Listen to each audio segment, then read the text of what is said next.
మా కాకినాడ రూరల్ మండలంలో పోటీ చేసే నానాజీ గారి అత్యంత మెజార్టీతో ఎక్కడ సిద్ధంగా ఉన్నారు. ఎవరనుకున్నావు? కురసాల కన్నబాబు గారు 6 శాఖల మంత్రి,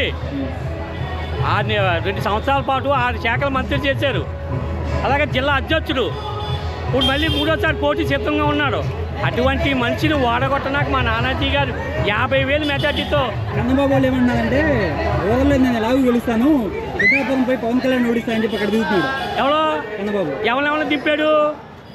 కన్నబాబు కూడా అక్కడికి వెళ్ళాడు కదా పిఠాపురం. ఉప్మా పంచిపెట్టి పద్మనాభము ఆడు ఎక్కడో మిథున్ రెడ్డి అంటాడు. ఆడి ఊళ్ళో ఆడు చేసుకున్నా చచ్చిపోతున్నాడు. అక్కడెక్కడ కింద కుమార్ రెడ్డి మీద ఆడు బాగా పనిచేస్తున్నాడు మిథున్ రెడ్డి గారికి.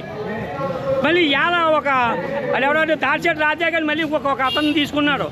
ఇంతమంది కలపడి వచ్చినా కాడికి 1,00,000 ఓట్ల మెజార్టీతో ఎక్కడ పవన్ కళ్యాణ్ గారు ముందే నిర్ణయించేసుకున్నారు.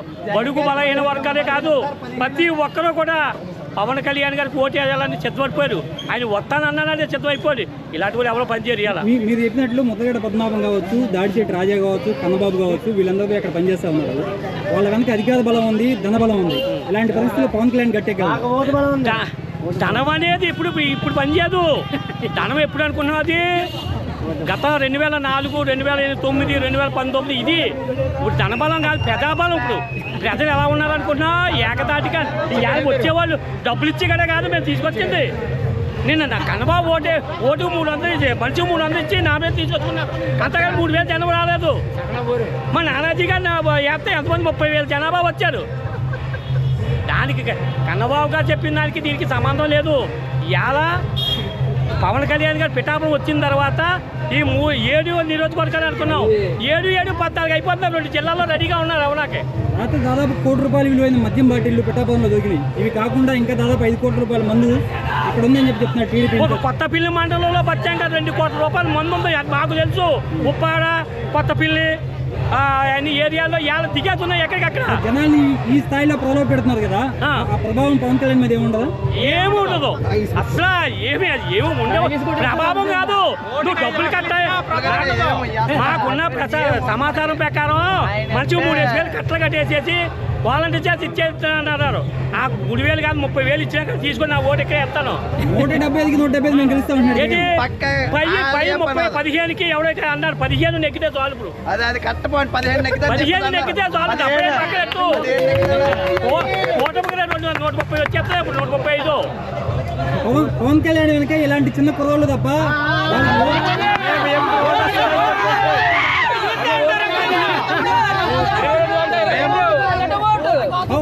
పవన్ కళ్యాణ్ వెనక పిల్లలు ఉన్నారు, వాళ్ళకి ఓట్లు లేవు. పవన్ కళ్యాణ్ ఎప్పటికి గెలవాలి అని అడుగుతున్నారు.